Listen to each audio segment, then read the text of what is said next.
Selamat pagi, salam sejahtera untuk kita semua. Hari ini saya akan mempresentasikan materi tentang strategi pembelajaran dan motivasi belajar. Materi ini adalah materi yang diadopsi dari materi Dr. Syiabuddin Said MSI yang disampaikan pada saat pelatihan peningkatan keterampilan dasar teknik instruksional Pekerti Untirta pada April 2022. Dan materi strategi pembelajaran dan motivasi belajar ini menjadi sangat penting dalam keseluruhan proses pembelajaran di perguruan tinggi. Oleh karena itu, mari kita lihat bersama. Yang pertama, kita lihat apa itu strategi dan apa itu pembelajaran, juga apa itu motivasi belajar. Yang pertama, kita lihat strategi adalah pendekatan secara keseluruhan yang berkaitan dengan pelaksanaan gagasan, perencanaan, dan eksekusi sebuah aktivitas dalam kurun waktu tertentu. Sedangkan proses pembelajaran itu adalah sebuah proses interaksi antar mahasiswa dengan dosen, antara peserta didik dengan pendidik, dan sumber belajar pada suatu lingkungan belajar. Nah, semuanya ini itu diatur dalam Undang-Undang Nomor 12 Tahun 2012 tentang Pendidikan Tinggi pada pasal 1 ayat 12. Dan apa itu strategi pembelajaran?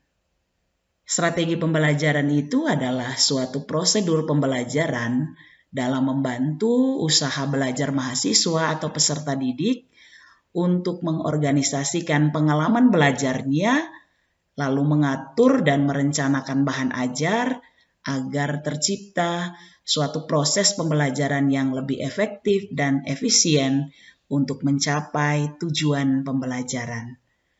Nah, strategi pembelajaran ini itu menjadi sangat penting karena lulusan yang berkualitas juga sangat ditentukan bagaimana seluruh proses pembelajaran itu berlangsung.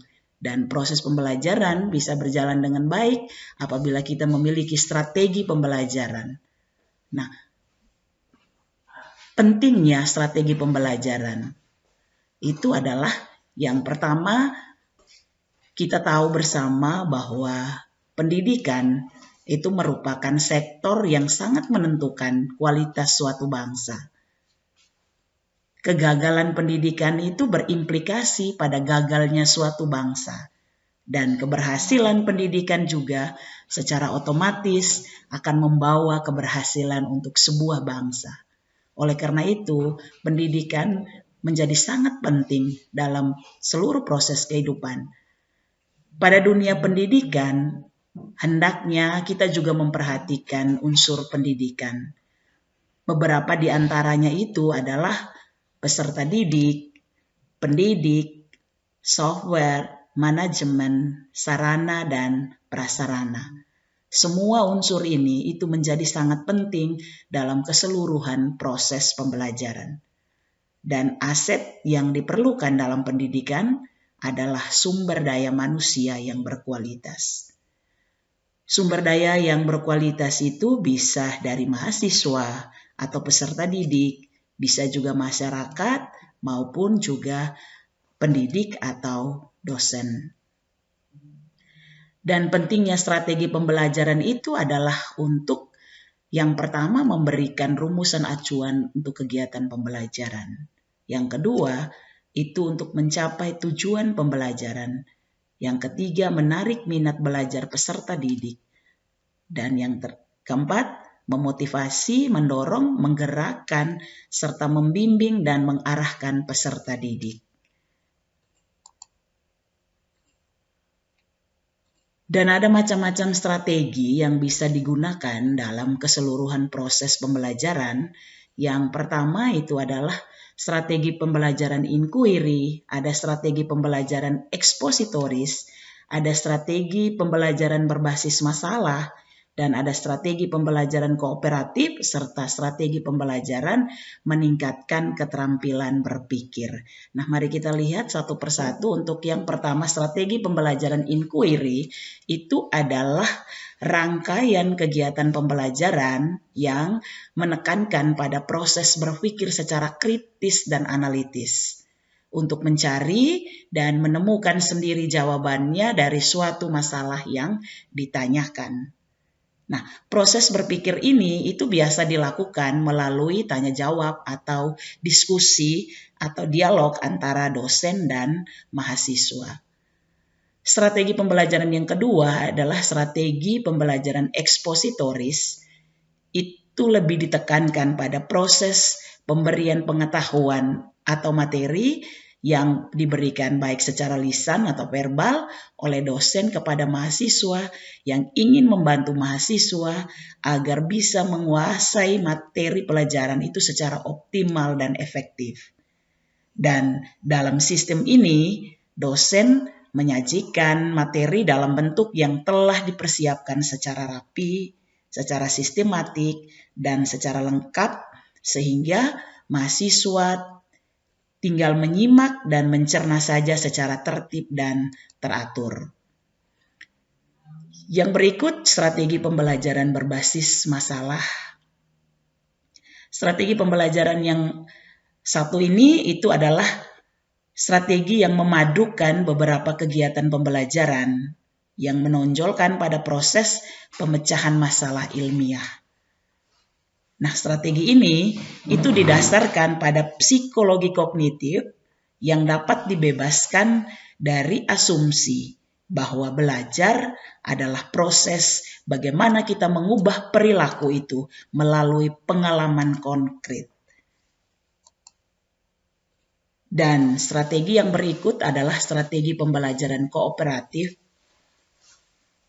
Metode pembelajaran yang menggunakan strategi pembelajaran ini termasuk dalam kegiatan pembelajaran yang dilakukan oleh mahasiswa dalam kelompok tertentu untuk mencapai rumusan tujuan pembelajaran. Jadi strategi sistem pembelajaran kooperatif itu adalah menggunakan kelompok kecil atau tim kecil yang terdiri dari 4 sampai 6 orang dengan latar belakang yang berbeda, baik secara akademis, ras, agama, atau gender. Model pembelajaran kelompok itu adalah rangkaian kegiatan belajar yang dilakukan oleh mahasiswa dalam kelompok-kelompok tertentu untuk mencapai tujuan pembelajaran yang telah dirumuskan. Nah, bagaimana cara menilai strategi pembelajaran yang satu ini? Penilaian itu dilakukan terhadap kelompok. Untuk kelompok yang baik akan diberikan penghargaan atau reward jika kelompok tersebut menunjukkan prestasi yang dipersyaratkan. Nah, ini adalah strategi pembelajaran kooperatif. Lalu yang berikut, strategi pembelajaran berbasis masalah.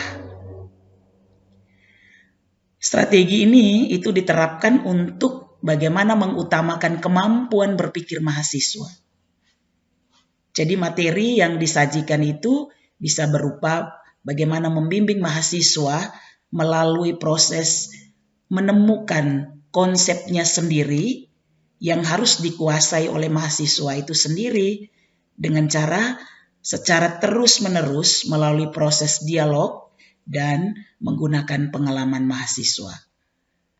Nah, agar strategi pembelajaran yang diterapkan oleh para dosen itu dapat berjalan maksimal atau optimal, maka pentingnya pihak lembaga pendidikan untuk bagaimana meningkatkan sarana dan prasarana yang ada, baik di sekolah ataupun di kampus, seperti bagaimana mengembangkan perpustakaan, lalu kelas-kelas direnovasi dengan baik, lalu diberi fasilitas yang cukup untuk seluruh proses pembelajaran, hingga bagaimana memberikan kesempatan kepada para dosen atau pendidik untuk mengikuti pelatihan, atau bagaimana lembaga pendidikan juga memberikan pelatihan kepada dosen atau pendidik.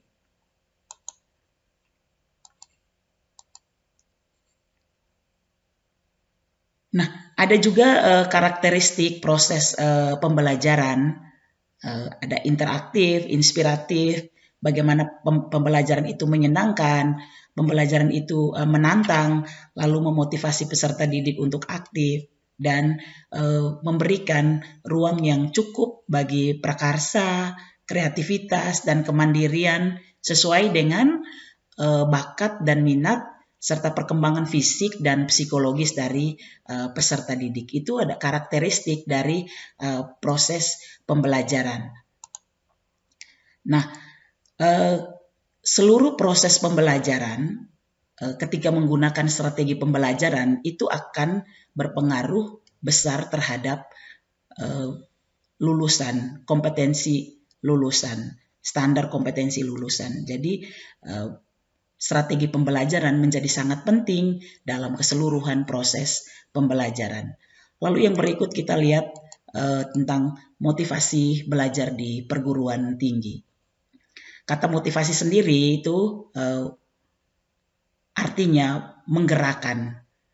Nah, motivasi itu adalah kondisi bagaimana menimbulkan perilaku, mengarahkan perilaku, dan mempertahankan intensitas perilaku. Sehingga bisa disimpulkan bahwa motivasi itu adalah sesuatu yang paling mendasar yang harus ada dalam proses belajar, karena hasil belajar akan optimal bila ada motivasi. Dan motivasi itu selalu bertalian dengan suatu tujuan. Sehingga untuk mencapai tujuan, mahasiswa harus memiliki motivasi belajar yang tinggi. Motivasi belajar juga bisa merupakan suatu dorongan internal dan eksternal pada siswa-siswi atau pada mahasiswa-mahasiswi yang memberikan semangat, perhatian, kemauan, keinginan, dan cita-cita untuk belajar guna mencapai tujuan yang diinginkan. Oleh karena itu, motivasi belajar untuk siswa atau mahasiswa itu sangatlah penting, karena sebagai pendorong siswa untuk lebih giat dalam belajar agar memperoleh tujuan yang ingin dicapainya dalam belajar, yaitu memperoleh prestasi yang bagus. Sehingga untuk bisa memperoleh prestasi yang bagus harus juga memiliki motivasi belajar yang kuat. Ada beberapa ciri dari motivasi. Yang pertama itu adalah tekun menghadapi tugas, jadi dapat bekerja secara terus-menerus dalam waktu yang lama, tidak pernah berhenti sebelum selesai. Itu adalah bagaimana mahasiswa itu tekun menghadapi tugas. Lalu yang kedua, ulet menghadapi kesulitan, jadi tidak lekas putus asa. Tidak memerlukan dorongan dari luar untuk berprestasi sebaik mungkin. Jadi tidak cepat puas dengan prestasi yang telah dicapainya, terus berusaha. Lalu yang berikut, menunjukkan minat terhadap bermacam-macam masalah. Untuk orang dewasa misalnya masalah pembangunan agama, politik, ekonomi, keadilan, pemberantas korupsi, penentangan terhadap setiap tindakan kriminal, amoral, dan lain sebagainya. Lalu yang ciri yang berikut itu lebih senang bekerja mandiri. Dan yang berikut, cepat bosan pada tugas-tugas yang rutin, hal-hal yang bersifat mekanis, yang selalu berulang-ulang begitu saja, sehingga terkesan kurang kreatif. Itu yang membuat cepat bosan. Dan ciri yang berikut adalah dapat mempertahankan pendapatnya. Kalau sudah merasa yakin akan sesuatu, dia akan tetap teguh pada pendiriannya. Lalu yang berikut, tidak mudah melepaskan hal yang diyakini. Dan yang terakhir, senang mencari dan memecahkan masalah soal-soal. Itu adalah beberapa ciri dari motivasi belajar. Orang yang memiliki motivasi belajar tentunya memiliki ciri khas yang sudah dijelaskan ini. Lalu yang berikut, apa fungsi dari motivasi pembelajaran? Yang pertama adalah sebagai pendorong untuk berbuat sesuatu dari setiap aktivitas yang dilakukan. Lalu yang kedua, sebagai penentu arah perbuatan, yakni ke arah tujuan yang ingin dicapai. Ketiga, menyeleksi perbuatan, dan yang keempat adalah sebagai pendorong usaha untuk mencapai prestasi. Itu adalah fungsi daripada motivasi belajar. Lalu bagaimana kita membangun lingkungan belajar yang positif agar motivasi belajar itu terus meningkat dari waktu ke waktu? Yang pertama yang harus disiapkan itu adalah bagaimana kita mengatur iklim belajar. Kita harus bisa membuat perbedaan dari sejak pertemuan awal sampai dengan akhir. Lalu yang kedua, bagaimana kita mempersiapkan lingkungan fisik, sarana dan prasarana yang mendukung proses pembelajaran. Lalu yang berikut, lingkungan sosial sekitar tempat belajar juga harus dijaga, harus diperhatikan. Dan yang keempat, mengajar dengan menghubungkan dunia IT. Ya, karena ini adalah era industri 4.0, jadi segala sesuatu sudah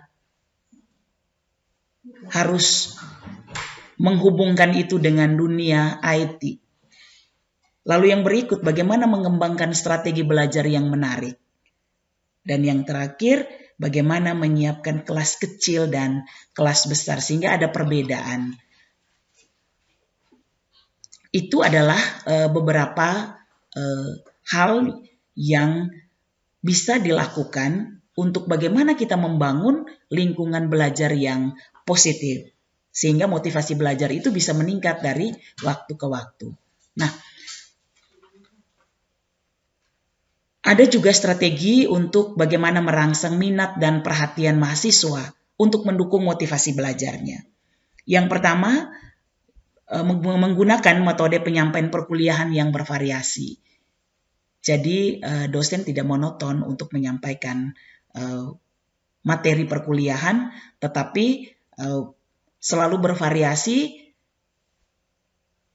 dengan membentuk kelompok diskusi, bermain peran, simulasi, curah pendapat, demonstrasi, studi kasus, dan lain-lain.